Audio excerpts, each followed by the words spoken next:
자, 오늘은 미적분 1의 세 번째 시간 함수의 극한 시간입니다. 자, 함수의 극한의 정의와 그 다음에 수렴과 발산이라는 용어를 알아보고요. 그 다음에 함수의 극한의 어떤 성질들, 수렴하는 것에 대한 어떤 성질들을 알아보고, 그리고 극한값을 계산하고 그걸 응용하는 시간까지 아마 오늘 다 이루어질 것 같습니다. 자, 첫 번째는요, 우리가 정의를 해야 되거든요. 함수의 극한이 도대체 무엇이냐? 그래서 함수의 극한의 정의인데요.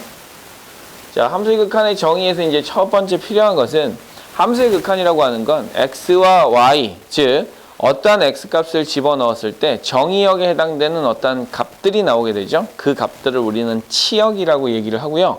그 치역, 즉 y값의 값을 일반적으로 함수의 극한이라고 얘기를 합니다.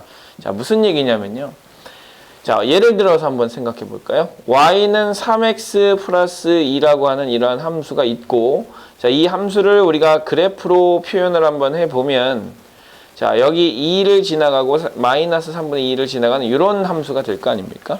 자, 이런 함수에서 우리는 자, 1로 한없이 가까이 갈 때를 한번 생각해 보고자 하는 겁니다. 자, 이렇게. 자, x가 1로 한없이 가까이 갈 때, 자, 여기에 해당되는 y값은 어디를 향해 가고 있느냐. 그게 함수의 극한의 의미라고 보시면 될 것 같고요. 자, 그러면 지금 현재 이 상황을 우린 이렇게 생각해 봅시다. x가 1로 한없이 가까이 다가가려고 합니다. 자, 그러면 x의 오른쪽에서도 1보다 큰 값, 즉 1.1, 그 다음에 1.01, 그 다음에 1.001. 자, 이런 값들을 가지면서 계속 한없이 1로 가까이 다가가는 경우가 있겠죠. 그 다음에 두 번째는요, 왼쪽에서 한없이 가까이 다가가는 이러한 상황을 한번 생각해 봅시다. 자, 그러면 0.9, 0.99, 0.999라는 값을 가지면 한없이 1로 가까이 가는 이러한 상황이 있을 텐데요. 자, 어쨌든 간에 1로 한없이 가까이 가는 그 상황을 생각했을 때 우리가 이제 함수의 극한을 가장 첫 번째로 이해하실 때는 이 그래프로 이해를 하시는 게 좋아요. 자, 그러면 이 그래프의 y값이, 자, 우리가 함수의 극한 값이라고 얘기하는 것 자체가 y값이거든요. 그래서 자, 오른쪽에서 한없이 가까이 간다. 사실 1을 집어넣으면 얼마가 나오니까 5가 나오기 때문에 사실 오른쪽에서 한없이 가까이 가더라도 얘는 어디를 향해서 가냐면요, 이거에 대한 y값들을 보라고요. y값들이 점점 어디? 그렇죠. 5를 향해서 점점 가까이 가고 있는 걸 확인하실 수 있을 거고, 그래프에서. 마찬가지로 아래쪽에서도 왼쪽에서도 이렇게 가고 있다면, 자, 이 왼쪽에 해당되는 y값들을 한번 잘 살펴보세요. 그러면 점점 5보다 작은 값에서 5를 향해서 한없이 가까이 가고 있을 것이다 라고 생각할 수 있을 겁니다. 자, 그래서 이 상황을 우리는 주어진 상황을 어떻게 얘기를 할 거냐면요, 리미트 x가 어디로 한없이 가까이 간다? 1로 가까이 간다. 그랬을 때, 자, 3x 플러스 2라고 하는 이 값이 한없이 가까이 가고 있는 그 y값은 누구냐라고 이제 물어봤다면 이제 5라고 대답할 수 있겠죠. 자, 이런 식으로 함수의 극한값은요, x가 한없이 변해갈 때 그 치역의 값이라고 생각하시면 됩니다. 치역의 값. 그러니까 우리가 일반적으로 얘기하는 누구 값입니까? y값이겠죠. y값. 그래서 일반적으로 함수의 극한값이라고 하는 것 자체가 치역에 해당되는 값, y값이라고 생각을 해주셔야 될 것 같고요. 자, 그림으로 표현을 하면 이렇습니다. 하지만 이제 이렇게 한번 표현을 해보죠. 자, 리미트 x가 한없이 1로 가까이 갈 때 3x 플러스 2라고 하는 값을 선생님이 방금 전에 얘기했듯이, 자, 여기는 이 값을 점점 집어넣어서 대입을 했다고 생각해 봅시다. 그러면 1.1을 집어넣으면요, 3.3 더하기 2가 나오는 것이고요. 그 다음은요, 3.03 더하기 2가 나오는 거고요. 3.003 더하기 2가 이렇게 나오는 거겠죠. 자, 그래서 이거에 대한 값을 한번 조사를 해보면 5.3이 되고요. 그 다음에 5.03이 되고요. 그 다음에 5.003이 되는 것처럼 점점 어디를 향해 가까이 갈 것이다? 5를 향해서 가까이 갈 것이다 라는 걸 사실 이해할 수 있어요. 그 다음에 두 번째도 마찬가지예요. 0.9를 집어넣으면 2.7 더하기 2가 나올 거고요. 그 다음에 0.99를 집어넣으면 얼마가 나오겠습니까? 2.97이 나오나요? 그렇죠. 97이 나오고요. 자, 2.97 더하기 2가 나오고요. 그 다음에 2.997 더하기 2가 나올 겁니다. 이렇게. 자, 2가 이렇게 나올 거라서 자, 여기에 해당되는 값을 대입을 해보면 4.7, 그 다음에 4.97, 그 다음에 4.997이라고 하는 자, 한없이 어디를 향해서 가까이 간다? 5를 향해서 가까이 가는 상황을 여러분들이 이해를 하실 수 있을 거예요. 그래서 자, 사실 이렇게 생각하시면 될 것 같아요. x에다가 1보다 큰 어떤 값들을 차례 대입을 하다 보면 자연스럽게 얻어지는 그 값을 우리는 뭐라고 얘기한다? 함수의 극한값이라고 얘기를 한다. 그 다음에 x에다 1보다 작은 값들을 차례 집어넣어서 나오는 그 값을 뭐라고 한다? 그렇죠? 자, 함수의 극한값이라고 한다는 겁니다. 그래서 이 극한값을 우리는 함수의 극한값이다 라고 표현을 하고 결국 표현을 어떻게 해주겠다는 얘기입니까? 이렇게 표현을 해주겠다라는 얘기가 되겠죠. 그렇겠죠? 자, 이렇게 이제 표현을 해주시면 될 것 같고요. 자, 이것을 우리는 함수의 극한이라고 정의를 합니다. 그래서 선생님이 얘기하는 함수의 극한을 바라보는 방법은 첫 번째 어떤 방법을 바라봐야 되냐면 함수의 극한을 바라보는 첫 번째 방법은요. 그래프로 판단을 하는 겁니다. 그래프로.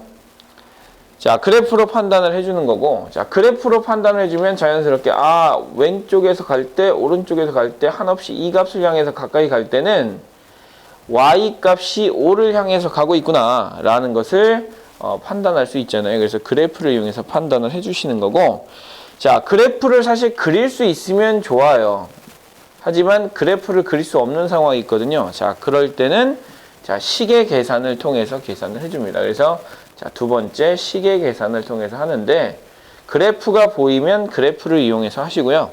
자, 그래프를 그릴 수 없거나 아니면 그래프를 그리기가 힘든 상황에서는 자연스럽게 식의 계산 뭐 이런 계산들을 해서 우리가 극한값을 구해내겠다라고 생각을 해주시면 됩니다. 자, 그래서 이제 정확하게 좀 정의를 다시 한번 해보면요.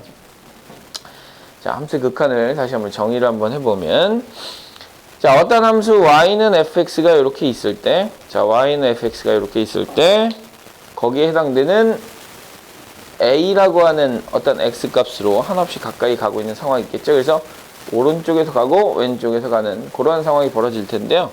자, 그런 상황에서 이제 이 한없이 가까이 가는 이 값을 우리가 뭐라고 했다면, b라고 얘기를 했다면, 우리는 어떻게 표현을 하자는 겁니까? 이거를 리미트 x가 a로 갈 때, 자, fx의 값은 한없이 누구를 향해서? b를 향해서 가고 있다 라고 얘기를 할 수 있는 것이고요. 자, 이렇게 하나의 값으로 가고 있을 때 우리는 두 번째 할 얘기지만 수렴한다 라고 얘기를 할 겁니다. 그래서 이렇게 하나의 값으로 가고 있는 상황을 우리는 뭐 한다? 수렴한다 라고 얘기를 할 수 있어요. 자, 여러분들이 이제 수열의 극한을 사실 배웠기 때문에 그 수열의 극한에서 했던 이야기랑 아주 흡사한 이야기들이 벌어질 겁니다. 사실 수열은 함수의 일종이라고 생각을 하시고, 자, 함수의 일종이기 때문에 그 수열의 극한을 조사했던 거, 그 부분의 일부분이 함수의 극한에 포함되는 내용일 거다 이렇게 생각을 해주시면 돼요. 극히 일부분이라고 생각해 주시면 될 것 같고요. 자, 두 번째는요.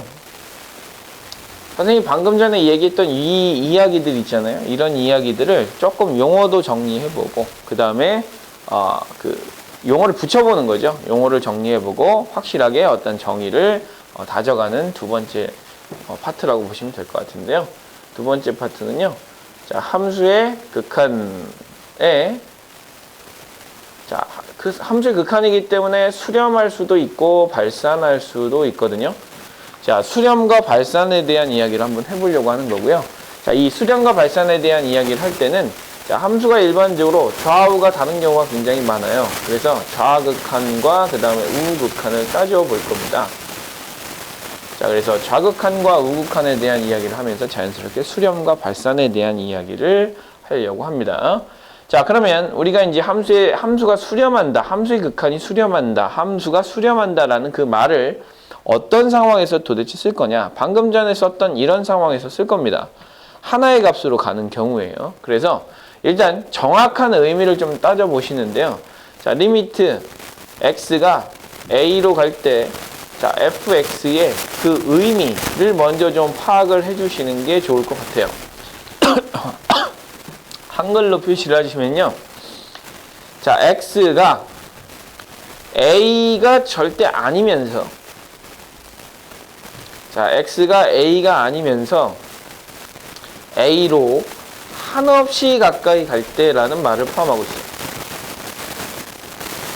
한없이 가까이 다가갈 때라는 말을 여기서 이제 포함하고 있는 거거든요. 그래서 그럴 때 fx가 한없이 가까이 다가가는 값, 또는 fx가 이미 된 값, 그러니까 상수함수인 경우에는 이미 3이 3이면 y는 3이라고 하면 3, 3, 3, 3 이미 되어 있거든요. 그래서 한없이 다가가는 그 값을 이미 된 값도 마찬가지고 가까이 가는 값도 마찬가지로 한없이 가까이 가는 값이라고 표현할 수 있거든요. 그래서 한없이 가까이 다가갈 때, 자, y값 fx, 그러니까 누구의 값이라고요?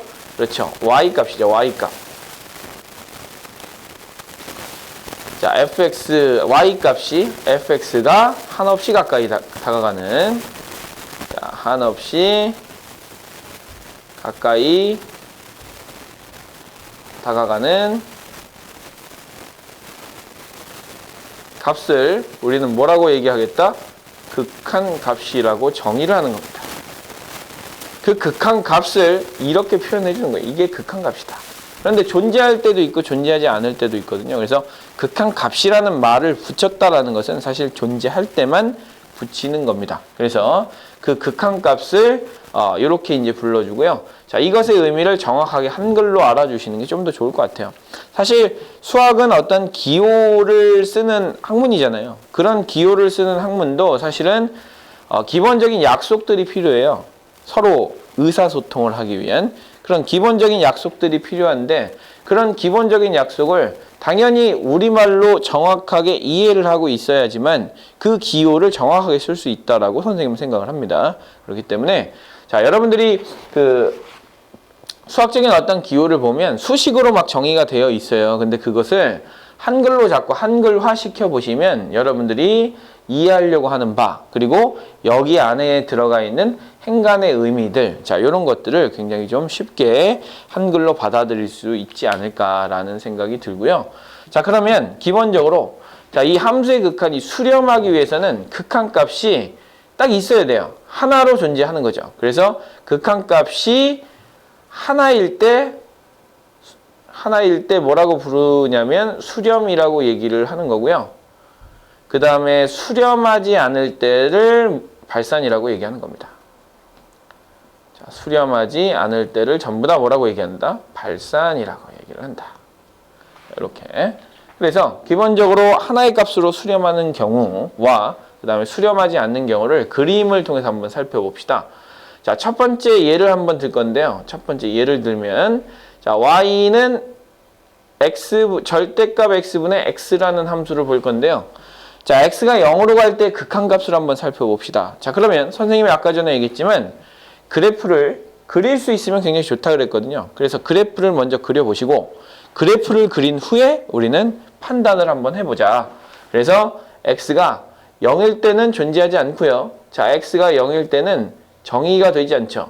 자, 정의되지 않는다. 그 다음에 x가 0보다 클 때는 자, 얘가 그대로 나오기 때문에 자, 플러스 x가 돼서 나오죠. 그래서 1이라고 쓰시면 되고요. 예를 들면 뭐 3이라는 값을 집어넣어 보시면 이해할 수 있겠죠. 그 다음에 x가 0보다 작게 되면요, 마이너스 1이라고 하는 값을 갖습니다. 자, 그렇기 때문에 우리가 그래프를 그리게 되면 자연스럽게 어떤 그래프를 그릴 수 있냐면요, x가 0보다 클 때는 1이라고 하는 이 그래프, 상수함수 그래프. 자, x가 0보다 작을 때는 마이너스 1이라고 하는 이런 상수함수 그래프를 그릴 수 있어요. 자, 그런 후에 우리는 살펴보는 거죠. 자, 리미트 x가 0으로 갈 때, 자, 절대값 x분의 x의 값을 구할 수 있느냐? 자, 그래프를 타고 가보는 거예요.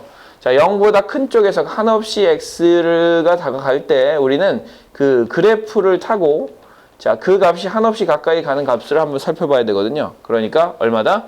1이다. 그것을 우리는 뭐라고 이제 부르냐면 오른쪽에서 오는 극한이잖아요. 그래서 우극한이라고 표현을 하는 겁니다. 그래서 얘를 자, x가 0으로 가는 우극한이라고 이제 표현을 하는 거고, 그 우극한은 어떻게 이제 써주냐면요, 리미트 x가 자, 0 플러스로 올 때 이렇게 이제 써줍니다. 0보다 조금 큰 값이겠죠.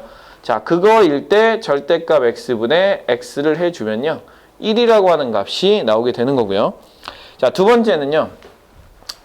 두 가지를 생각하셔야 되겠죠? 자, 리미트 x가 그러면 0보다 작은 쪽에서 올 때는 0 마이너스를 이렇게 쓰면 됩니다. 자, 이렇게 쓰시고 자, 0보다 작은 쪽에서 하나 없이 가까이 갈 때 하나 없이 가까이 가게 되는 그 y 값이 얼마냐? 마이너스 1입니다. 자, y값의 다른 말은 사실 이 좌표축의 높이가 되겠죠. 그 점이 현재 존재하고 있는 그 높이. 그래서 자, 이 그래프를 타고 한없이 갔을 때 어느 높이로 한없이 가까이 가는지를 여러분들이 생각하셔도 괜찮습니다. 그래서 자, 이렇게 쓰시면 자, 우리는 뭐라고 얘기할 수 있냐면 극한값을 조사해 봤더니 요 놈하고 같지가 않죠. 같지가 않을 때는 자, 극한값이 존재한다 안 한다? 존재하지 않는다. 그래서 극한값이 존재하지 않는다라고 이렇게 표현을 해주는 겁니다. 자, 두 번째는요. 두 번째 예를 한번 들어볼게요. 자, y는 자, x-1분의 x제곱 마이너스 1이라고 하는 함수입니다. 자, 그래프를 그릴 수 있다면 우리가 그래프를 그려주시면 되고요. 똑같이 자, 이렇게 합니다. x가 1일 때는요. 마찬가지로 정의되지 않아요. 자, 일반적으로 함수에서 정의되지 않는다라는 이런 생각을 할 때는요. 자, 여기서 0에서 보세요. 정의되지 않을 때 어떻게 그렸었는지. 아무것도 안 찍었거든요. 그래서 우리가 함수의 대응 관계를 나타낼 때 점을 찍는 행위를 하는데 그 점을 찍는 행위가 없어지니까 자, 점을 찍을 수 없다. 그래서 구멍으로 이렇게 표시를 해주는 겁니다. 그래서 구멍으로 이제 표시를 해주시면 되는 거고요. 자, x가 1보다 클 때 한번 생각해 봅시다. x가 1보다 클 때는요. 자, 한번 생각해 보세요. 1보다 크거나 1보다 작을 때는 x가 1보다 클 때는 자, 얘가 x-1로 나눠지는데요. 자, 처음이니까 x가 1보다 클 때와 작을 때로 할 겁니다. 자, 지금 1보다 크다면 얘는 양수거든요. 자, 양수. 임의의 양수로 한번 생각해 보세요. 근데 똑같은 양수예요. 분모, 분자가 똑같죠. 그럼 우린 뭐 할 수 있어요? 약분할 수 있어요. 그래서 얼마다? x 플러스 1이라고 하는 함수가 나옵니다. 자, 마찬가지로 x가 1보다 작을 때도 한번 생각해 보세요. 그러면 이것도 마찬가지로요. x-1분의 똑같이 x-1에 x 플러스 1이라고 쓸 건데요. 어차피 분수의 성질에서도 이 값과 이 값이 둘 다 음수인데 같은 값이라면 약분할 수 있다라고 하는 성질을 가지고 있으니까 x 플러스 1이라고 쓸 수 있을 것 같아요. 그래서 사실은 이제 이거는 두 가지로 나눠서 쓰는 게 좋겠죠. x가 1일 때는 정의가 되지 않는다. 자, 정의되지 않는다라고 쓰시면 되는 거고요. 자, x가 1이 아닐 때는요. 자, x가 1이 아닐 때는 클 때와 작을 때를 얘기하는 건데 그때는 이제 뭐라고 쓴다? x 플러스 1이라고 쓴다라고 생각하셔도 돼요. 자, 그러면 그거를 이제 그래프를 통해서 이제 확인을 한번 해보면요. 자, 1을 집어넣었을 때 그 다음에 이제 얼마가 나옵니까? 얘는 2가 나오죠. 근데 1일 때 정의가 되지 않는다 그랬으니까 자, 1일 때 사실 2가 나와야 맞으나 그때 값은 찍겠다 안 찍겠다 안 찍겠다 구멍을 칠하겠다예요. 자, 그 다음에 이제 y는 x 플러스 1을 그려야 되니까 y는 x 플러스 1을 그리면 이렇게 이제 그릴 수 있겠죠. 자, 이런 함수를 그려준 다음에 여러분들은 뭘 구하는 거냐면요. 리미트 x가 1로 갈 때에 x-1분의 x제곱 마이너스 1을 구하시면 됩니다. 자, 근데 선생님이 아까 전에 얘기했잖아요. 자, 이 x가 a로 가까이 간다라고 하는 이 의미가 뭐냐면 x가 a가 아니면서 a로 한없이 가까이 가는 겁니다. 자, a이면서가 아니에요. a가 되지 않아요. 자, a가 되지 않는다는 얘기는 즉 x가 1로 가는데 1이 절대로 아니면서 1로 가기 때문에 얘가 1이 되는 거야 안 되는 거야? 안 되는 거야. 그러니까 분모가 0이 될 수가 없죠. 자, 분모가 0이 될 수 없으니까 이 함수입니까? 이 함수입니까? 이 함수죠. x가 1이 절대로 아니라고 얘기를 했으니까 그래서 자, 리미트 x가 얘는 1이에요. 누구는 아니다? 1은 절대로 아니면서라는 의미를 갖고 가는 거죠. 그래서 자, x 플러스 1의 극한값을 따져주셔야 되므로 자, 한없이 가까이 갈 때 그 값, y값을 한번 살펴볼까요? 자, 한없이 가까이 갈 때 우측에서 가도 좌측에서 가도 이 점들은 점점 높이가 어디를 향해 갑니까? 이 점들은 높이가 점점 어디를 향해 갑니까? 2를 향해 가겠죠? 그래서 우리는 뭐라고 얘기한다? 2라고 대답을 한다는데요. 자, 여기서 이제 중요한 원리를 또 하나 생각할 수 있어요. x가 1로 가는데 x 플러스 1이라고 하는 함수를 여러분들이 잘 한번 생각해 봤다면 여기서는 1을 대입을 해서 나온 값과 동일하거든요. 생각해 보세요. x가 1보다 큰 값에서 가요. 1.1, 1.01, 1.001.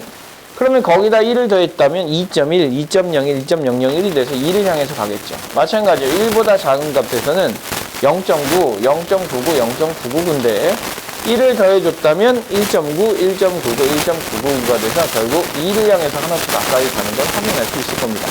그래서 극한값의 계산에 대한 어떠한 원리를 찾아볼 수 있는데요. 얘를 대입했을 때 아무런 문제가 발생하지 않는다. 그러니까 대입했을 때 어떠한 문제가 발생하는 상황이 분명히 생기는데요. 그 문제가 발생하는 대표적인 상황은 분모가 0이 되는 케이스입니다. 자, 그런데 얘는 분모가 0이 됩니까? 안 됩니까? 안 됩니다. 그렇기 때문에 아무런 문제가 발생하지 않는다. 그랬을 때는 대입해서 우리가 그 대입해서 나온 그 값으로 극한값을 계산할 수 있다라고 생각을 해주셔야 됩니다. 자, 그래서 우리는 이렇게 생각하셔야 됩니다. 일반적으로 함수는요, 좌측과 우측으로 나누어져 있는 경우가 가장 많습니다. 가장 많기 때문에 좌측과 우측으로 나누어져 있는 이 경우에 대해서 극한값이 존재하느냐를 알아보려면 좌측에서 올 때와 우측에서 올 때가 정확하게 같아야 되거든요. 자, 그렇기 때문에 극한값이 존재한다라는 말의 의미는 사실 여러분들이 1차적으로 이해를 하실 때는 좌측에서 올 때와 우측에서 올 때 좌극한과 우극한이 같으면 일반적으로 극한값이 존재한다라고 생각하셔도 괜찮은 겁니다. 알겠죠?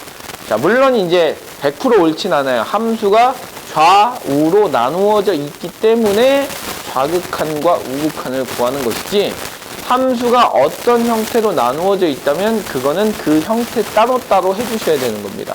자, 기준에 따라서 나누어져 있다면, 어떤 기준에 따라서 나누어져 있다면 그 어떤 기준에 맞춰서 극한값을 계산해 봤을 때 그게 전부 다 같다. 그랬을 때 우리는 뭐라고 얘기하겠다?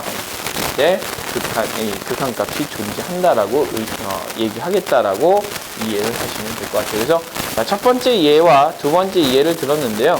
사실 이제 세 번째 예는 들 필요도 없는 게, 자, 이게 이런 함수가 아니라요. 그냥 x 플러스 1이라고 하는 함수. 즉, y는 x 플러스 1에서 x가 1로 갈 때 극한값을 구하여라 라고 했다면, 얘에서 뭐만 칠해주면 돼요? 얘만 칠해주면 되죠?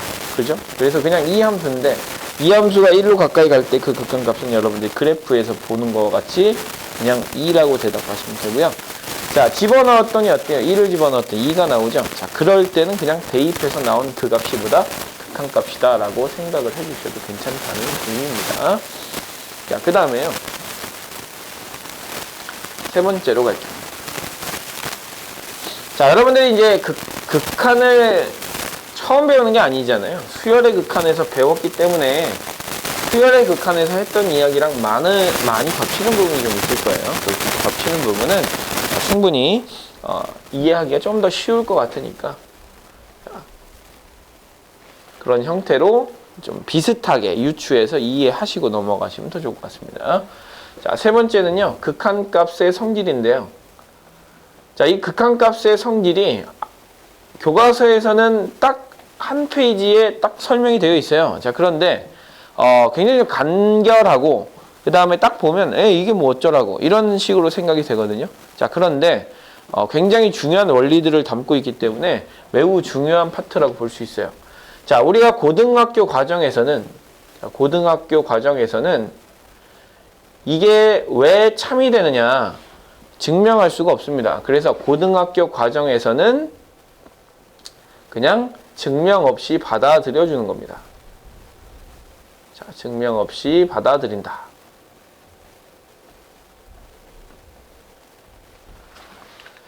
자, 일반적으로 이제 표현에서는 알려져 있다 이런 표현을 쓰는데요. 자, 그런 알려져 있다라는 표현을 쓸 때는 고등학교 과정에서는 도대체 이제 증명할 수가 없기 때문에 우리는 그냥 증명 없이 받아들이는 쪽으로 생각을 해주는 거죠. 근데 이게 없으면 또 극한값을 계산할 수가 없으니까. 자, 기본적으로 전제 조건이 필요합니다. 이 전제 조건이 매우 중요한데요. 자, 이 전제 조건이 뭐냐면요. 자, 리미트 x가 a로 갈 때 fx의 값이 알파라는 값이고, 자, 리미트 x가 a로 갈 때 gx라고 하는 값이 베타라고 하는 값이다 라는 게 전제 조건입니다. 자, 여기서는 알파라는 값을 갖는데 베타라는 값을 갖는데 라는 것보다 더 중요한 것은 알파라는 값을 갖는다, 극한값이 존재한다라는 것의 의미는, 자, 극한값이 존재한다라는 것의 의미는 기본적으로 수렴한다라는 의미거든요. 그래서 기본적으로 수렴한다라는 기본적인 사실이 가정이 되어 있는 겁니다. 자, 이 수렴한다라는 사실이 굉장히 중요한 사실이 되겠죠. 그래서 사실은 수렴하면 성립하는 거고 수렴하지 않으면 성립 안 할 수도 있는 겁니다. 자, 그래서 기본적으로 전제 조건이 이렇게 깔려 있는 상태에서 자, 우리는 이렇게 얘기하거든요. 리미트 x가 a로 갈 때 자, 실수배가 되어 있으면 자, 어떻게 하면 된다? 실수배를 밖으로 빼내면 된다. 그래서 c 곱하기 리미트 x가 a로 갈 때 자, fx의 값을 계산해도 되고 자, 그 값은 자, 이렇게 수렴하는 값으로만도 계산이 가능하다라는 게 이제 첫 번째 이야기고요. 자, 두 번째는요. 자, 리미트 x가 a로 갈 때 fx 값하고 gx 값을 더합니다. 자, 빼기까지 같이 쓰죠. 자, 이렇게 더하고 빼고 할 때 수렴하고 수렴한다는 가정이 있으면 우리는 어떻게 할 수 있다? 마치 분배 법칙을 쓰듯이 따로 쓸 수 있다. 따로 리미트를 적용할 수 있다라는 것이 두 번째 성질이라고 생각하시면 될 것 같아요. 그래서 x가 a로 갈 때 자, fx 플러스 마이너스 리미트 x가 a로 갈 때 자, gx의 값으로 계산이 가능하며 걔는 알파 플러스 마이너스 베타로 계산이 가능하다. 이렇게 이제 생각하시면 될 것 같고요. 자, 세 번째는요.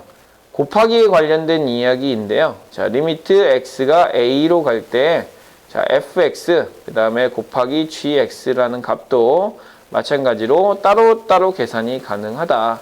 그래서 리미트 x가 a로 갈 때 fx랑 리미트 gx랑 두 개를 곱한 값과 동일하다. 그래서 알파 곱하기 베타로 자, 성립이 된다라고 이제 생각하시면 될 것 같고요. 자, 네 번째는요. 자, 리미트 x가 a로 갈 때 자, gx분의 fx인데요.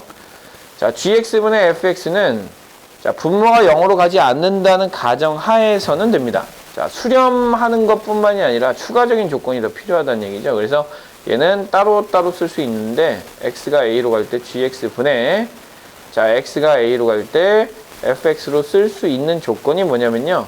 기본적으로 수렴은 하나, 누구는 아니다, 베타는 0이 아니다라는 조건 하에서 이루어지는 겁니다. 그래서 얘는 베타분의 알파라고 이렇게 이제 써주시면 되는 거고요. 자, 이렇게 해서 굉장히 이제 중요한 성질을 선생님이 얘기를 해드렸는데요. 이건 증명을 하는 게 아닙니다. 증명을 하는 게 아니고 여러분들이 받아들여 주시는 거죠. 자, 그래서 이제 기본적으로 자, 교과서엔 딱 이렇게 써 있고 끝나요. 그러면 여러분들이 이 나오는 어떤 그 합답형 문제라든지 이런 것들을 해결을 할 수가 없거든요. 뭐 합답형이라든지 뭐 이런 것들, 기역, 니은, 디귿 나오는 문제들이 있잖아요. 그런 문제들을 해석을 할 수가 없습니다. 자, 그렇기 때문에 해석할 수 있는 방법을 조금 알려드릴 건데요. 자, 어떻게 이제 해석을 하냐면요. 예를 들면 제일 대표적인 예제가 이런 겁니다. 자, 리미트 x가 a로 갈 때 gx분의 fx라고 하는 것이 뭐 3으로 수렴하고 있고요. 그 다음에 리미트 x가 a로 갈 때 자, gx라고 하는 것이 0으로 수렴하고 있대요. 자, 수렴하고 있을 때 자, 얘는 fx분의 gx가 3으로 수렴하고 gx가 0으로 수렴한답니다. 자, 0으로 수렴하는데 자, 0으로 수렴할 때 지금 이 놈을 가지고 자, 이 놈을 가지고 여러분들 이런 생각을 하셔야 되거든요. 선생님, 얘가 0이 되면 안 된다면서요. 0이 아닐 때만 된다며요. 이렇게 이제 생각하실 수도 있는데 0이 아닐 때는 무조건 성립하는 거고요. 0일 때는 될 때도 있고 안 될 때도 있어서 틀리다는 거예요. 그렇기 때문에 여러분들은 이게 무조건 안 된다. 즉, 선생님 0으로 나왔으니까 이건 말이 안 되는 거 아닌가요? 라고 생각하기보다는 0으로 갔는데 수렴한다는 것은 그 특정한 조건을 만족을 시킨다라고 생각을 해주셔야 됩니다. 자, 그거일 때 우리는 이런 생각을 해보는 거죠. 리미트 x가 a로 갈 때 자, fx의 값은 어디로 가야 되느냐? 한번 생각해봐라. 라고 얘기를 했어요. 문제를 줬어요. 자, 그러면 여러분들은 x가 a로 갈 때 gx라는 값이, 이 값이 어디를 향해 간다고요? 그렇죠. 0을 향해 간다고요. 0을. 그러면 여기는 이 값은 뭐 1로 가면 얘가 0으로 가고 1로 가면 얘 한없이 커질 것 같으니까 무한대가 되겠네 라고 생각할 수 있고, 뭐 3으로 가도 안 되겠고 무한대로 가도 안 되겠고 갈 수 있는 거 0밖에 없네요 해서 0으로 간다라고 일반적으로 대답을 합니다. 맞는 대답이에요. 맞는 대답인데, 자, 그걸 그렇게 이해를 하지 마시고요. 이걸 이해하시는 거예요. 이걸 가지고 해석을 하시는 겁니다. 즉, 얘가 수렴해요. 그죠? 자, 얘가 수렴해요. 그러니까 얘를 hx라고 하는 하나의 함수로 보는 거예요. 그러면 리미트 x가 a로 갈 때 hx는 3으로 가는 거고요. 리미트 x가 a로 갈 때 gx라고 하는 값은 0으로 가는 겁니다. 수렴하고 수렴하죠? 자, 수렴하고 수렴하는 놈들은 더하기, 실수배, 더하기, 빼기, 곱하기, 나누기까지 전부 다 해결이 되는데, 나누기 할 때는 이 0이 아니다라는 가정하에서만 잘 하시면 됩니다. 자, 그러면 여기는 이 fx는 어떻게 나오는 거냐? 리미트 x가 a로 갈 때 fx라고 하는 값은요, 리미트 x가 a로 갈 때 gx분의 fx랑 gx의 곱으로 봐도 되는 거 아닙니까? 그렇죠? 자, 얘의 곱으로 봐도 되는 거예요. 자, 얘의 곱으로 보시고요. 자, 얘의 곱으로 본 다음에, 그리고 나서 이제 어떻게 하라는 얘기예요? 얘가 hx 아닙니까? 수렴한단 말이죠. 수렴해요. 수렴한단 말이에요. 그러니까 이거 수렴하는 값은 3이고 얘가 수렴하는 값은 0이니까 수렴하고 수렴하는 놈의 곱으로 수렴한다라는 것을 우리가 방금 전에 배우지 않았습니까? 그래서 이렇게 이끌어내셔야지만 되는 거예요. 이해가 되시죠? 자, 그래서 자, 얘가 0으로 가니까 얘도 0으로 갈 수밖에 없겠지라고 생각하는 것보다는, 자, 얘와 얘를 수렴하고 수렴하는 놈을 곱했으니까 당연히 수렴하겠다라고 생각을 하시는 게 정확하게 교과서를 이해하고 계신 거예요. 그러니까 교과서를 이해를 하시려면 기본적으로 이 내용을 정확하게 이해를 하셔야 되는데, 자, 여기는 이 내용은 사실 그 수열의 극한에서도 했던 내용이기 때문에 나중에 이제 미정계수 결정할 때 굉장히 중요한 성질이 될 겁니다. 그래서 굉장히 좀 잘 알아두시면 될 것 같고요. 자, 그리고 나서 이제 극한값의 성질, 사실 파트 2라고 보면 되겠죠. 자, 그래서 극한값의 대소관계가 되겠는데요. 자, 극한값의 대소관계. 자, 이 극한값의 대소관계는 일명 샌드위치 정리라고 불리는 그 정리입니다. 자, 어떤 정리가 극한값의 대소관계이냐면요. 자, fx와 그 다음에 gx가 이런 관계가 있는데, 그렇다면 리미트 x가 a로 갈 때 극한값을 붙여도 되느냐? 그러니까 부등식에 극한 붙여도 돼? 라는 말이에요. 돼요, 돼. 근데 뭐가 들어간다?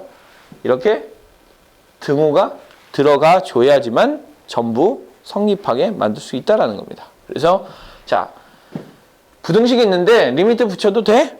돼. 대신에 등호만 좀 붙여줘. 그러면 인정해줄게. 라는 정도로 이해를 하시면 되는 거고요. 자, 두 번째는요. 자, fx와 gx 사이에 hx가 있는 겁니다. hx가 있어서, 자, 이것도 마찬가지로, 야, 부등호 있는데 리미트 붙여도 돼? 라고 물어봤단 말이야. 그러면 어떻게 대답한다고? 돼. 근데 등호 붙여. 라고 얘기를 해주면 된다는 얘기야. 그런데 여기다 추가적인 어떤 조건이 들어가 있냐면요. 리미트 x가 a로 갈 때 fx의 값 하고요. 그 다음에 리미트 x가 a로 갈 때 gx라고 하는 값이 얼마다? 알파로 동일하다라는 이 추가적인 조건이 있으면 우리는 자연스럽게 뭐라고 얘기할 수 있냐면, 리미트 x가 a로 갈 때 가운데 있는 이 hx는 얼마이다? a다라고 얘기하는 것을 우리는 샌드위치 정리라고 부르는 겁니다. 즉, 리미트를 붙여도 돼. 근데 등호를 붙여줘. 근데 얘도 a로 가고 얘도 a로 가. 그럼 부등식의 성질에 의해서 a보다 크거나 같고 a보다 작거나 같은 요 놈은 a일 수밖에 없잖아 라고 얘기를 하는 겁니다. 이거를 극한값의 대소관계라고 얘기를 하는 겁니다. 자, 여기까지 해서 간단하게 이제 개념 정리 4번까지 해봤는데요. 개념 정리는 오늘 6번까지 있고요. 6번까지 있고, 자, 이 개념 정리 6번까지 하기 전에 4번까지 한 다음에 문제 풀고 그리고 나서 5번, 6번 정리한 다음에 다음 내용으로 넘어가도록 하겠습니다. 자, 문제를 좀 보시죠.